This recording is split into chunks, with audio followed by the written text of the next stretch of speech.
Je suis l'avocat Fabio Locerbo et voici un nouvel épisode du podcast Droit de l'immigration. Aujourd'hui, nous abordons un thème central de la pratique quotidienne des services de l'immigration et du contentieux administratif: le rapport entre les antécédents pénaux et le refus de renouvellement d'un titre de séjour, et plus précisément les limites auxquelles l'administration est tenue dans l'exercice de son pouvoir discrétionnaire.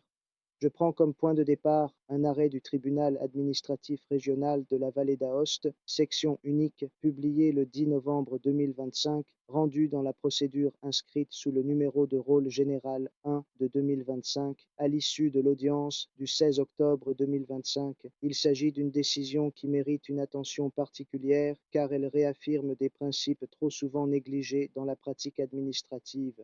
L'affaire concernait le refus de renouvellement d'un titre de séjour pour recherche d'emploi motivé par la préfecture de police par une référence générique à de nombreux antécédents figurant dans les bases de données policières et dans le système d'information interservices, présentés comme révélateurs d'une prétendue dangerosité sociale, sans toutefois aucune appréciation concrète, actuelle et individualisée de la situation de l'étranger. Le tribunal a rappelé un principe fondamental: la seule existence d'antécédents pénaux ou policiers ne peut jamais conduire à un automatisme dans le refus du titre de séjour, ni, plus généralement, à la perte automatique du droit au séjour.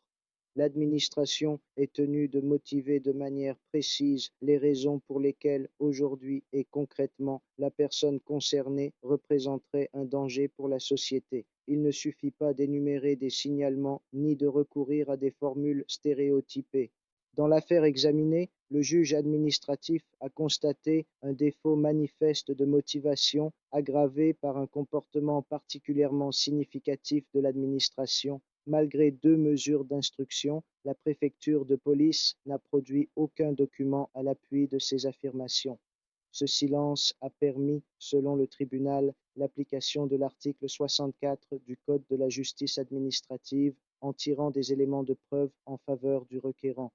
Le message qui se dégage est clair et doit être dit sans détour: le pouvoir discrétionnaire en matière d'immigration n'est pas un pouvoir arbitraire.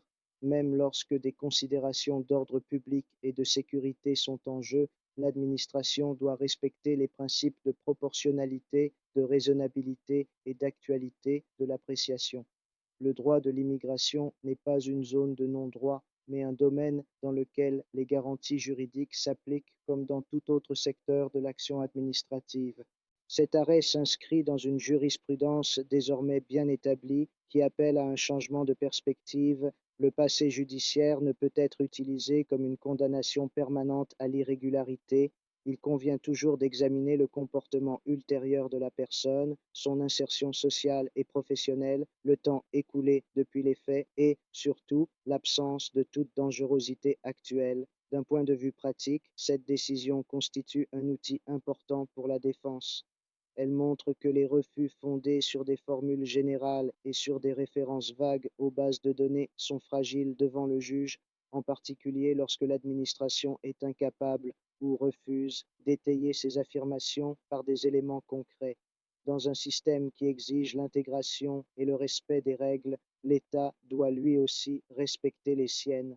La légalité n'est pas à sens unique, et lorsque l'administration se trompe, il appartient au juge de rétablir l'équilibre. Nous reviendrons sur ces questions car c'est précisément ici que se mesure l'écart entre le droit tel qu'il est écrit et le droit tel qu'il est appliqué.